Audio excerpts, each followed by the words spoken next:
She faced the abandonment of her family in her final days, but left an unexpected and powerful lesson that changed everything when they returned for the inheritance they desired. Rachel was the kind of person everyone admired, a successful businesswoman who had built a solid career in Chicago. Her name was synonymous with competence and determination, qualities that propelled her to the top in a highly competitive environment. Imagine someone who walks into boardrooms with a confident smile, ready to face any challenge. That was Rachel's dynamism, an executive who not only understood the market, but knew how to shape it to her advantage. She seemed to have the perfect life, the one many only dream of having. Rachel's professional life was a clear example of dedication. It wasn't just the long hours she worked or her constant availability to her teams. The secret to her success lay in her ability to reinvent herself, to turn difficulties into opportunities. She understood the importance of every detail, from meticulously preparing for meetings to treating her employees with respect and understanding. It was as if she knew that to achieve greatness, one must care for both the work and the people involved in it. However, what many didn't see was the price this life demanded. In her relentless pursuit of success, Rachel often found herself sacrificing precious moments with her family. Nights were dedicated to strategies and plans, while weekends were filled with business meetings and travel. She believed she was building a legacy, something to leave for her son David, a security for the future. But amidst all this effort, a sense of emptiness began to grow, something she couldn't quite name. Rachel's strength was remarkable, but even the strongest have their limits. Over time, she began to realize that life wasn't just about professional achievements. Small signs of fatigue started to appear, but as always, she ignored them. After all, who had time to rest when there was so much to be done? And so, she carried on, not realizing that while she was building her career, something inside her was slowly breaking. It's interesting how life leads us down paths we often don't consciously choose. For Rachel, her work was more than a job. It was a mission. But as she advanced in her career, something deeper was being neglected. The balance she so carefully sought in her professional decisions was missing in her personal life. And as we know, the universe always finds a way to remind us of the things we overlook. This was how, quietly, something began to change in Rachel's life. And then, in the midst of this whirlwind of responsibilities and decisions, the first signs that something was wrong began to appear.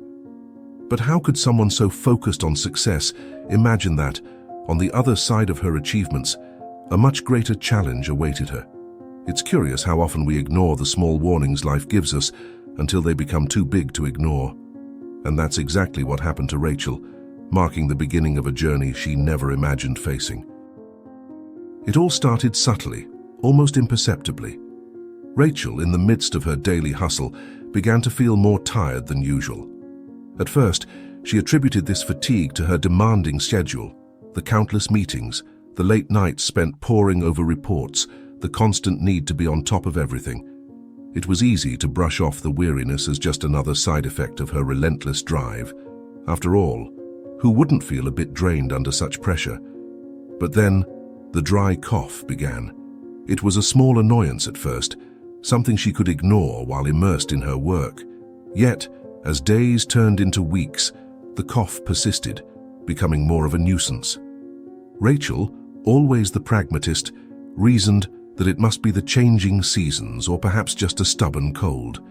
She even joked with colleagues that it was just another one of those things that would pass with time. But deep down, a small seed of concern began to take root, though she wasn't ready to acknowledge it yet. As the symptoms grew more persistent, Rachel found herself feeling increasingly drained. Simple tasks that once took little effort now seemed to require more energy than she had to give. She noticed that even after a full night's sleep, the fatigue never quite left her. Yet in her typical fashion, she pushed through, unwilling to let anything, especially something as trivial as tiredness, get in the way of her responsibilities. It was easier to keep moving, to focus on the next task, than to stop and consider what these signs might actually mean. Rachel's life had always been about overcoming obstacles, so it was only natural for her to approach these physical changes as just another challenge to conquer. She began to adjust her routine, trying to find ways to manage her energy better. Maybe a stronger cup of coffee in the morning, or a few extra minutes of rest during the day would help. But no matter what she did, the fatigue and cough lingered, stubbornly refusing to be dismissed. It was as if her body was trying to send her a message, but she wasn't ready to listen. It wasn't long before others started to notice the change in her. Friends and colleagues would ask if she was feeling all right, pointing out that she seemed a bit more tired than usual. Rachel, always quick with a reassuring smile, would dismiss their concerns with a wave of her hand. "I'm just burning the candle at both ends," she'd say, half jokingly. Yet, behind the humor, there was an undercurrent of unease, a growing awareness that something more serious might be at play. And so the days continued, each one marked by a growing sense of discomfort that Rachel tried her best to ignore. But as the cough worsened and the fatigue deepened, it became increasingly clear that this wasn't something she could simply power through. A reckoning was on the horizon, one that would force Rachel to confront not just the physical symptoms she was experiencing, but also the deeper questions about her life, her health, and her future. The time had come to face the reality that something was very, very wrong. The day Rachel received her diagnosis was one she would never forget. After weeks of tests and visits to specialists, she found herself sitting in a cold, sterile room, facing a doctor who was struggling to find the right words. The look on his face said it all before he even spoke: advanced stage lung cancer. The words hung in the air like a heavy cloud, suffocating any hope she might have had that this was just a passing illness. In that moment, everything she had worked for, everything she had planned, seemed to crumble around her. Rachel had always been a woman of action, someone who thrived on challenges and found solutions where others saw only problems. But this was something she couldn't negotiate with or strategize around. The doctor explained the severity of her condition, the limited options available, and the prognosis. It was a brutal truth, one that left little room for optimism. Rachel, for the first time in her life, felt completely powerless. The drive and determination that had fueled her success in the business world were no match for the relentless march of this disease. As the reality of her diagnosis began to sink in, Rachel's thoughts turned to her family. How would she tell Ethan and David? How could she possibly explain that her time with them might be much shorter than any of them had imagined? The weight of this knowledge was almost unbearable. Rachel, who had always prided herself on her strength, felt as though she was carrying the heaviest burden of her life. The irony was not lost on her. After spending years building a legacy, she now faced the possibility of not being around to see it unfold. The days that followed were a blur of medical appointments and difficult conversations. Each discussion with doctors seemed to reinforce the grim reality of her situation. Treatment options were discussed, but they were more about managing the disease than curing it. The word terminal was mentioned, and though Rachel had anticipated it, hearing it aloud was like a punch to the gut. How does one prepare for the end? It was a question that kept echoing in her mind, one she didn't have an answer for. But amidst the despair, a sense of clarity began to emerge. Rachel realized that while she couldn't control the disease, she could control how she chose to spend whatever time she had left. She began to think less about her career and more about the relationships that truly mattered. If there was one thing this diagnosis had given her, it was a new perspective on life, a stark reminder of what was truly important. It was a chance, albeit a painful one, to refocus her energy on what would leave a lasting impact. With this newfound clarity, Rachel made a vow to herself. She would not let this disease define her final days. There was still time to create moments of meaning, to connect with the people she loved, and to ensure that her legacy was more than just financial success. The diagnosis, devastating as it was, became a catalyst for Rachel to reevaluate her life and make decisions that aligned with her values, even as she faced an uncertain and frightening future. Telling her family about the diagnosis was one of the hardest things Rachel ever had to do. She gathered Ethan and David in the living room, her heart pounding as she searched for the right words. How do you tell your husband and your son that your time with them is running out? The room was filled with an uncomfortable silence as she finally began to speak, her voice trembling slightly as she revealed the devastating news. She watched their faces as the words sank in, the shock and disbelief evident in their eyes. It was a moment that felt like it stretched on forever. Ethan was the first to react, wrapping his arms around Rachel in an attempt to provide comfort, though she could feel his body trembling with fear. David, on the other hand, sat in stunned silence, his mind racing to process what he had just heard. Rachel could see the pain in their eyes, and it broke her heart even more. She had always been the strong one, the one they could rely on, and now she was the one who needed them. She tried to reassure them, telling them that they would get through this together, but even as she spoke, she wasn't sure if she believed it herself. In the days that followed, Ethan and David promised to be there for her, to support her in every way they could. They talked about treatment options, made plans to spend more time together, and vowed to cherish every moment. For a brief period, it seemed like they were closer than ever, bound by the shared determination to fight this battle as a family. Rachel was touched by their resolve, and for a while, she allowed herself to believe that they could face this challenge together, that their love would be enough to carry them through. But as time passed, the reality of the situation began to take its toll. The initial shock gave way to a creeping sense of helplessness. Ethan, who had always been so composed, started to withdraw, his own fears and anxieties bubbling to the surface. He became more distant, throwing himself into work as a way to cope with the overwhelming emotions he didn't know how to express. David, too, began to struggle, finding it difficult to balance his own life with the growing demands of his mother's illness. The weight of the situation was too much for them to bear. Rachel, who had hoped that her family would rally around her, began to feel the strain. The promises of support started to feel hollow as Ethan and David pulled away, leaving her feeling increasingly isolated. She didn't blame them. How could she, when they were hurting too?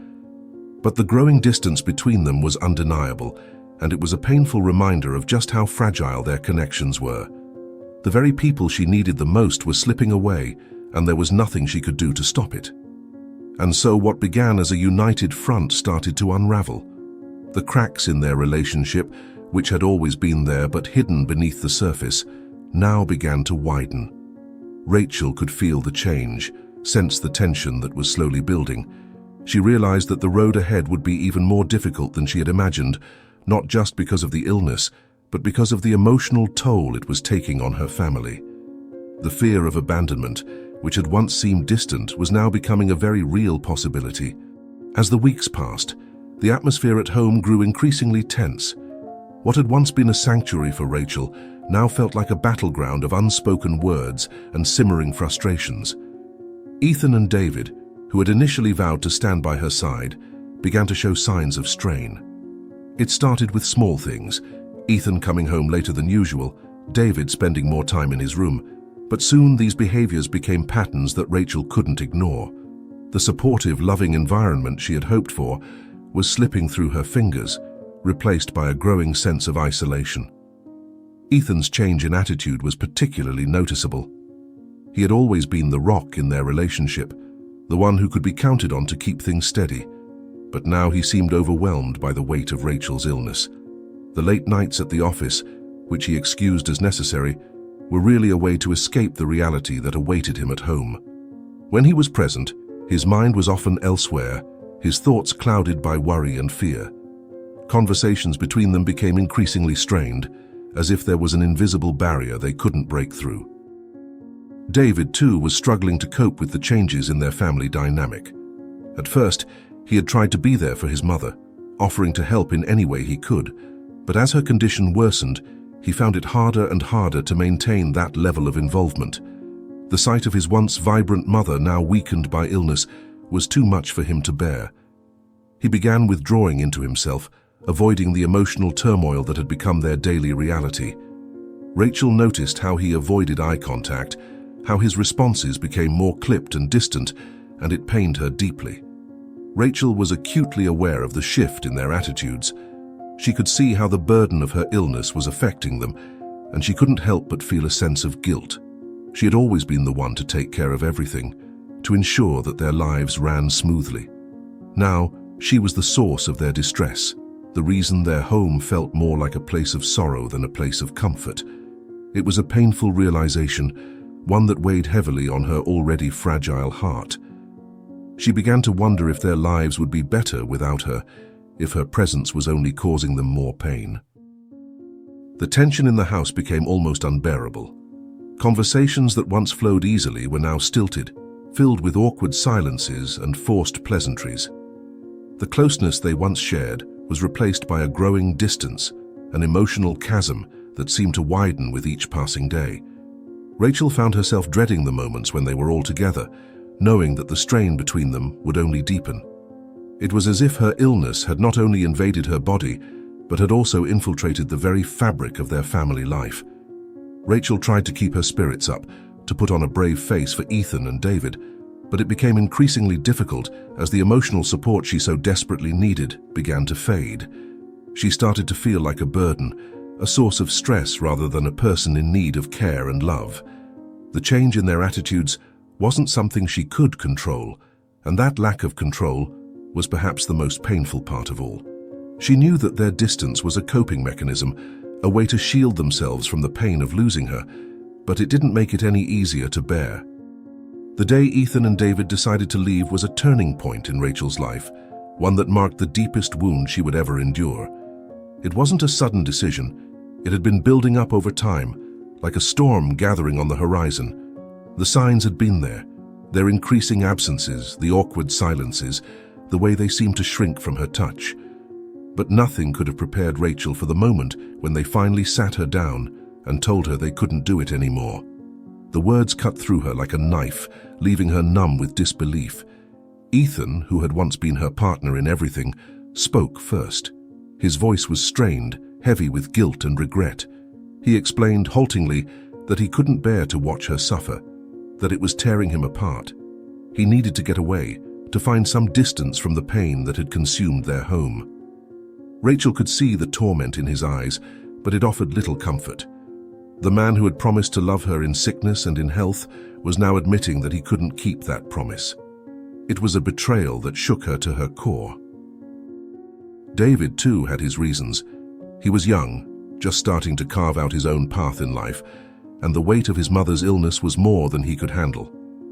He confessed that he felt suffocated, trapped by the relentless demands of her care. He needed to escape, to live his life without the constant reminder of what was happening to her. Rachel listened in silence as her son, her only child, told her that he couldn't be there for her anymore. It was as if the ground beneath her had given way, leaving her to freefall into an abyss of loneliness. In the days that followed, the house that had once been filled with laughter and life became eerily quiet. The absence of Ethan and David was like a gaping wound that refused to heal. Rachel found herself alone with her thoughts, her pain amplified by the silence. She had always feared being abandoned, but she never imagined it would happen like this, not by the very people who meant the most to her. The feeling of being deserted in her most vulnerable moment was almost too much to bear. Rachel's world, which had already been turned upside down by her diagnosis, now felt completely shattered. She had lost not only her health, but also the support of her family, the very people she had depended on to get through this ordeal. The loneliness was overwhelming, a constant reminder of the void left by Ethan and David's departure. Rachel, who had once been so strong and independent, now felt like a shell of her former self. The emotional pain of their abandonment was a weight she carried with her every day, a burden that seemed to grow heavier with time. Yet, even in the midst of this profound sorrow, Rachel found herself searching for a way to survive. She knew that she couldn't change what had happened, that Ethan and David had made their choices, but she also knew that she had to find a way to move forward, to live whatever time she had left with some semblance of peace. It was a struggle, one that tested the limits of her resilience, but Rachel was determined not to let this be the end of her story. She would find a way to carry on, even if it meant doing so alone. In the midst of her darkest hour, when Rachel felt the most alone, Yvonne stepped in like a ray of light cutting through the storm. Yvonne, her cousin, had always been close, but their bond deepened in ways neither of them could have anticipated. When she heard about what had happened, Ethan and David's departure, Rachel's deteriorating condition, Yvonne didn't hesitate. She packed a bag, left her life behind, and moved into Rachel's home, ready to provide the support and love that Rachel so desperately needed. Yvonne's presence was a balm for Rachel's wounded soul. She didn't just take care of the practical things, though she did those with a quiet efficiency that spoke of deep compassion. More importantly, she was there emotionally, listening without judgment, offering comfort without pity. Yvonne understood that Rachel didn't need to be coddled or pitied. She needed someone who could be strong for her when she couldn't be strong for herself. And that's exactly what Yvonne became, a pillar of strength in a time of profound weakness. The two women fell into a rhythm that was both comforting and healing. Yvonne would spend hours with Rachel, talking about everything and nothing, reminiscing about their childhood, sharing stories from their lives, even laughing at silly memories that, in those moments, felt like a lifeline to a world before illness and abandonment. Yvonne's unwavering support gave Rachel a sense of normalcy that had been sorely lacking. For the first time in a long while, Rachel didn't feel so alone. She felt cared for, understood, and most importantly, loved. Yvonne's impact went beyond emotional support. She also helped Rachel reconnect with the simple pleasures of life that had been lost amid the chaos of her illness. Whether it was taking a walk in the garden, sitting quietly by the window with a cup of tea, or just feeling the warmth of the sun on her face, these moments became precious to Rachel. Yvonne had a way of making even the smallest things feel significant, reminding Rachel that there was still beauty to be found in the world, even in the face of such overwhelming hardship. As Rachel's condition continued to decline, Yvonne remained by her side, unwavering in her commitment.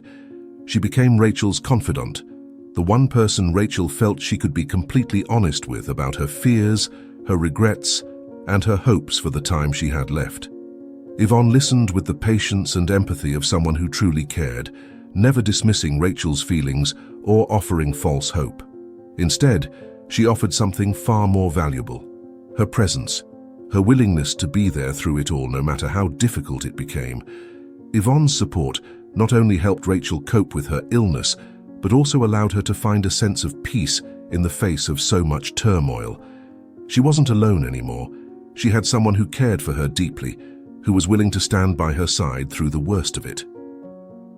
In Yvonne, Rachel found the kind of unconditional love that she had once feared was lost to her forever. It was a love that sustained her, gave her strength, and reminded her that even in the darkest times there was still light to be found. With Yvonne's gentle encouragement, Rachel began to rediscover the simple pleasures in life that she had long forgotten. It started with a walk through the garden, something she hadn't done in what felt like ages. The fresh air, the scent of blooming flowers, and the warmth of the sun on her skin brought back memories of a time before her illness, a time when she had taken these small joys for granted. Yvonne would guide her through the pathways, pointing out the beauty in the world around them, helping Rachel to see that life still had much to offer. These walks became a cherished routine, a way for Rachel to reconnect with herself and with the world. She found that, despite her physical weakness, there was still strength in her ability to appreciate the moment. The vibrant colors of the flowers, the rustling of leaves in the breeze, even the simple act of breathing in the fresh air. Each experience was a reminder that life, though fragile, was also full of beauty. Rachel began to look forward to these moments, seeing them as a way to reclaim a sense of normalcy amidst the chaos of her illness. But it wasn't just the garden that brought Rachel comfort. Yvonne suggested they take a trip to the beach, a place Rachel had always loved but hadn't visited in years. The idea seemed daunting at first. How could she, in her weakened state, manage such a journey? But Yvonne, ever practical and determined, made all the arrangements. The moment they arrived at the shore, Rachel felt a wave of emotion wash over her. The sound of the waves, the feel of the sand beneath her feet, and the vastness of the ocean stretching out before her. It was as if she had come home. Sitting by the water's edge, Rachel felt a profound sense of peace. The ocean had always been a place of solace for her, a place where she could think, reflect, and simply be. With Yvonne by her side, she found that those old feelings hadn't disappeared. They had just been buried beneath the weight of her illness. The beach became more than just a destination. It became a symbol of Rachel's ability to find joy and meaning in the world, even as her time was running out. It was a reminder that life's simplest pleasures could be the most profound. These experiences with Yvonne also led Rachel to rediscover the importance of slowing down. She had spent so much of her life rushing from one task to the next, always focused on the future, always planning for what was to come. But now, with the end in sight, she realized that the present moment was all she really had. Whether it was sipping a cup of tea, watching the sunset, or simply enjoying a quiet conversation, Rachel began to savor each moment, knowing that these were the memories she would carry with her. In these quiet, simple moments, Rachel found a sense of fulfillment that she hadn't known she was missing. Yvonne had given her a gift far greater than any material thing. She had given her the ability to see the world through new eyes, to find joy in the everyday, and to live fully in the time she had left. These rediscovered pleasures didn't just bring Rachel comfort. They brought her a sense of peace and acceptance, a feeling that despite everything, she had lived a life worth living. As Rachel's health continued to decline, she knew that it was time to make some difficult decisions. One of the most significant was the choice to sell her company, a business she had built from the ground up and nurtured with the same care and attention she had given to her family. This company wasn't just a source of income, it was a representation of her life's work, her achievements, and the legacy she had hoped to leave behind. The decision to let it go was not made lightly, but it was one Rachel knew she had to face. The process of selling the company was emotionally taxing. Rachel had always been deeply involved in every aspect of her business, from the big picture strategies to the day-to-day operations. Now she found herself having to trust others to take over, to carry forward what she had created. It was a test of her ability to let go, to release the control she had always held so tightly. Rachel spent countless hours with legal and financial advisors, ensuring that every detail was handled with the utmost care. She wanted to make sure that her employees were taken care of, that the company would continue to thrive even in her absence. But beyond the logistics, the decision to sell the company forced Rachel to confront some of the deeper fears and regrets she had been harboring. She had always defined herself by her work, by her ability to lead and succeed in a male-dominated industry. Letting go of the company felt in some ways like letting go of a part of herself. It was a moment of profound vulnerability, where Rachel had to ask herself who she was without her business. This introspection was both painful and enlightening, as it pushed her to reassess her identity and what truly mattered in the time she had left. As the sale progressed, Rachel began to find a sense of peace in her decision. She realized that, while the company had been an essential part of her life, it was not the sum total of who she was. Her true legacy wasn't just in the business she had built, but in the relationships she had fostered, the lives she had touched, and the lessons she had learned. This realization allowed her to let go with grace, knowing that she was doing what was best not just for herself, but for everyone involved. It was a step towards simplifying her life, towards focusing on what was most important. The sale of the company also brought with it a sense of relief. Without the daily responsibilities and pressures of running a business, Rachel could now devote her time and energy to her well-being and to the relationships that mattered most. It gave her the space to reflect, to connect more deeply with Yvonne, and to prepare herself for what was to come. This decision, though difficult, became a catalyst for Rachel to reorient her life around the things that brought her true happiness and fulfillment. In the end, Rachel's decision to sell her company was not just about letting go of a business, it was about reclaiming her life. It was about recognizing that while her work had been important, it was not the only thing that defined her. Rachel understood that this final chapter of her life was not about achieving more, but about finding peace and contentment in the time she had left. Selling the company was a way of closing one door, but it also opened another. a door to a simpler, more meaningful existence where she could focus on what truly mattered. As Rachel's condition worsened, she knew that the time had come to say her final goodbyes. But rather than gathering everyone for a tearful farewell, Rachel decided to pour her heart into a letter, a final message that would speak to those she loved after she was gone. She wanted this letter to be more than just a goodbye. She wanted it to be a testament to her love, her gratitude, and the lessons she had learned through her journey. It was a deeply personal task, one that she approached with the same care and thoughtfulness that had characterized everything she did in life. The letter began with words of love and appreciation for Yvonne. Rachel expressed her profound gratitude for the support Yvonne had provided, for being the light in her darkest moments. She wrote about how Yvonne had not only cared for her physically, but had also helped her rediscover the joys of life, even as it slipped away. Rachel wanted Yvonne to know just how much she meant to her, how her unwavering presence had made all the difference in her final days. She hoped that this letter would be a small token of the immense love she felt for her cousin, who had become more like a sister. Rachel also addressed the inheritance in her letter. She had decided to leave everything to Yvonne and her children, bypassing Ethan and David. It wasn't a decision made out of anger or spite, but rather out of a deep sense of justice and gratitude. Rachel wanted Yvonne to have the security that she herself had worked so hard to achieve, to ensure that Yvonne's children would have the opportunities that Rachel had dreamed of for her own son. This inheritance was more than just money or property. It was Rachel's way of saying thank you, of recognizing the love and sacrifice Yvonne had shown. To Ethan and David, Rachel's words were filled with a quiet, reflective tone. She acknowledged the pain of their departure, but she also expressed her understanding. Rachel wrote that she hoped they could find peace in their decisions and that they would eventually understand why she had chosen to leave her estate to Yvonne. She didn't want them to feel bitterness or regret, but rather to remember the good times they had shared. Rachel hoped that through this letter she could offer them some sense of closure, even if it wasn't the closure they might have expected. The letter also included Rachel's reflections on life and what she had learned through her battle with illness. She wrote about the importance of cherishing the simple moments, of not taking love and connection for granted.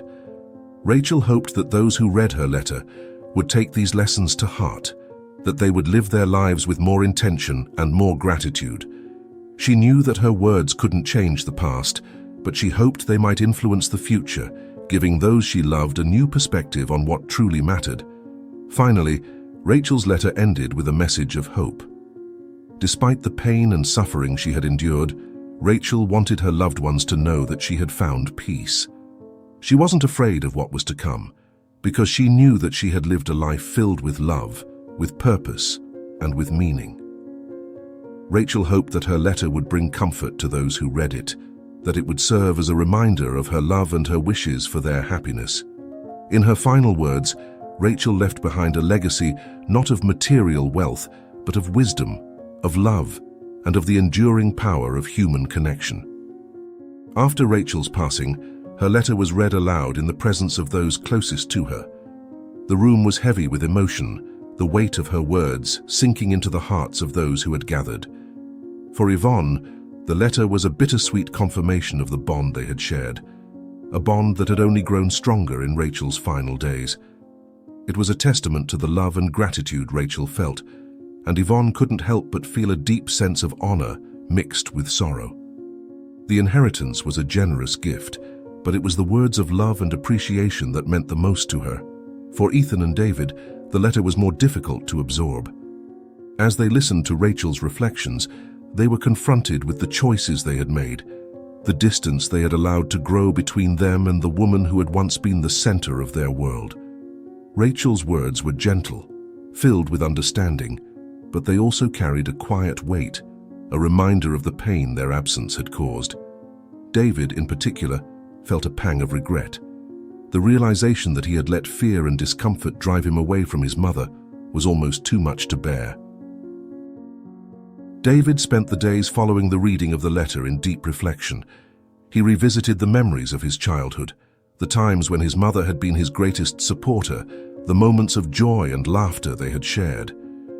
He thought about the times he had avoided her during her illness, the excuses he had made to stay away, and the way he had failed to be there when she needed him the most. The guilt was overwhelming, but it also sparked something within him, a desire to change, to honor his mother's memory by becoming the man she had always believed he could be. Ethan, too, was deeply affected by Rachel's final words. He had always prided himself on being strong, on holding things together. But Rachel's death and her letter forced him to confront the ways in which he had fallen short. He realized that in trying to protect himself from the pain of losing her, he had inadvertently caused her even more pain. Ethan knew that he couldn't change the past, but Rachel's words gave him a sense of direction for the future. He resolved to be more present, more engaged with the people who mattered in his life, starting with David. The legacy Rachel left behind was far more than the company she had built or the money she had accumulated. It was a legacy of love, resilience, and the importance of connection. Her letter served as a final lesson to those she left behind, a reminder that life is fleeting and that the most valuable things we can leave behind are the memories we create and the love we share. Rachel's death had been a catalyst for change, forcing those who loved her to reevaluate their lives and their relationships. In the end, Rachel's legacy was not just about the financial inheritance she left to Yvonne or the lessons imparted to Ethan and David. It was about the way she lived her life, the courage she showed in the face of terminal illness, and the love she continued to give, even when her own time was running out. Rachel's story became a source of inspiration for those who knew her, a reminder that even in the face of great adversity, there is always room for love, for redemption, and for leaving behind a legacy that truly matters. Rachel's story is a powerful reminder that life is fragile and our time is limited. She faced unimaginable challenges, from the devastating diagnosis to the painful abandonment by those she loved the most. Yet, even in her darkest moments, Rachel found the strength to redefine what truly mattered. She chose to focus on love, connection, and leaving a legacy that wasn't measured by wealth, but by the impact she had on others. Her journey wasn't just about battling illness. It was about confronting her deepest fears, finding redemption, and ultimately transforming her pain into a powerful lesson for those left behind. But Rachel's story isn't just hers. It's a reflection of what so many of us face. How often do we get caught up in the pursuit of success, only to realize too late that we've neglected the very things that bring us true happiness? How many of us have drifted away from those we love, only to regret it when time runs out? Rachel's final act of leaving behind a letter that spoke from the heart was her way of making sure that those she cared about understood the real value of life. It was her way of ensuring that her legacy wasn't just about what she built in her career, but about the love she gave and the lessons she imparted. Now it's your turn to take a step back and reflect. Are you living a life that you'll be proud of when your time comes? Are you nurturing the relationships that matter most, or are you letting them slip away in the chaos of everyday life? Rachel's story teaches us that it's never too late to make a change, to refocus on what truly matters. But it also warns us that if we wait too long, we may miss the opportunity to leave behind the legacy we truly desire. Think about the people in your life right now. Are there unresolved conflicts? Are there words left unsaid? Don't wait for a crisis to force you to confront these issues. Take action now. Reach out to those you've distanced yourself from, make amends, and start building the legacy you want to be remembered for. Life is unpredictable, and we never know how much time we have left. Rachel's story is a call to action, to live with intention, to love deeply, and to ensure that when we're gone, the impact we leave behind is one of love and connection. I challenge you to reflect on your own life and ask yourself, what kind of legacy am I building? How can I ensure that I'm living in a way that honors my values and the people I care about? Share your thoughts in the comments below, and let's start a meaningful conversation about what it means to live a life worth remembering. And if Rachel's story resonated with you, be sure to subscribe to the channel and hit the notification bell so you don't miss out on more stories that inspire and challenge us to live our best lives.